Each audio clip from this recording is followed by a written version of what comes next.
Eh bien bonjour tout le monde, aujourd'hui on va parler d'un de mes films d'action préférés avec un de mes acteurs d'action préférés, le film John Wick. Je propose qu'on passe directement à une petite présentation du film, même s'il est très probable que vous le connaissez déjà, avec quelques anecdotes sur le film.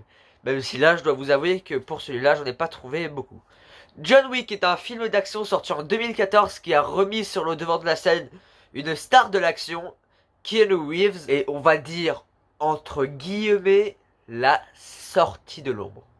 Parce que ce n'est pas exactement ça, mais bon. Une des raisons de pourquoi j'adore ce film, c'est justement que ça l'a fait redevenir sur le devant de la scène. À l'époque de la sortie du film, c'était 15 ans après le premier Matrix. J'ai envie de dire ça fait beaucoup là-dedans, mais je vais me retenir. Merde, mais je l'ai dit en fait. Le film est réalisé par, attention ma prononciation, je ne suis pas sûr, Chad Stahelski et co-réalisé par David Leitch. Au scénario, on y trouve Derek Kolstad, que personnellement je ne connais absolument que pour la trilogie John Wick. Je ne crois pas que je le connais pour autre chose. Il est l'heure peut-être passer à la première anecdote. Saviez-vous qu'à la base, le premier film John Wick devait se nommer Scorn, ce qui signifie mépris. Mais pendant les interviews, Keanu Reeves, par erreur, appelait toujours le film John Wick. Donc donner le nom du personnage et se tromper à chaque fois. Au fil du temps, la production a fini par renommer le film officiellement John Wick pour, on va dire, garder l'erreur de Keanu. Le film a un plutôt petit budget, on peut le dire, 20 millions de dollars et a remporté précisément 88 761 661 dollars à travers le monde. Un petit succès qui a même été vachement bénéfique et qui permettra la production de 2 suites en 2017 et 2019 avec John Wick et John Wick Parabellum, et même 2 autres suites qui devront sortir en 2022 et certainement 2024-2025 dans ces eaux-là.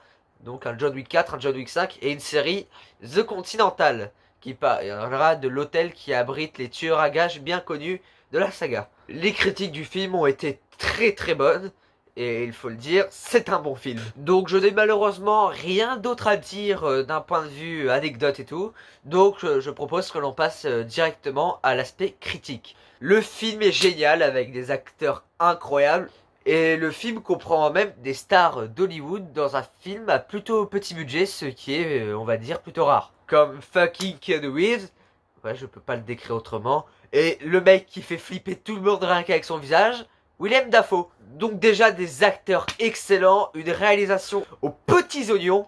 Les scènes d'action sont bien filmées, rythmées, intenses, violentes. Et tout ça d'une manière qui t'entraîne, t'as l'impression d'y être. Et c'est une impression qu'évidemment j'aime beaucoup. L'un des autres points excellents, c'est que l'histoire est bien ficelée, intéressante. Bon, pas toujours originale, mais le film montre qu'avec une histoire manquant parfois d'originalité, on peut faire un film excellent. L'un des meilleurs points du film, c'est évidemment John Wick, alias le croque-mitaine, ou comme j'aime bien l'appeler, Monsieur Wick.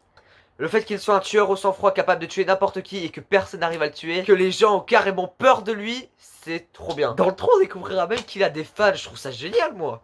Et ce qui est le plus incroyable, c'est que même les plus grands criminels du monde ont peur de lui. Parce que personne ne peut tuer le croque-mitaine. L'une des choses les plus stylées, c'est qu'on découvre carrément qu'il a tué quelqu'un avec un crayon. Le mec, il est redoutable quoi, tu peux pas le tuer au bout d'un moment. Et il faut le dire, Keanu Reeves, qui est un de mes acteurs préférés, interprète à la perfection le rôle.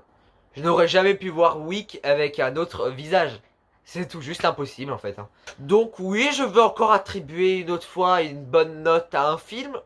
Encore une fois, c'est un 8,5 sur 10.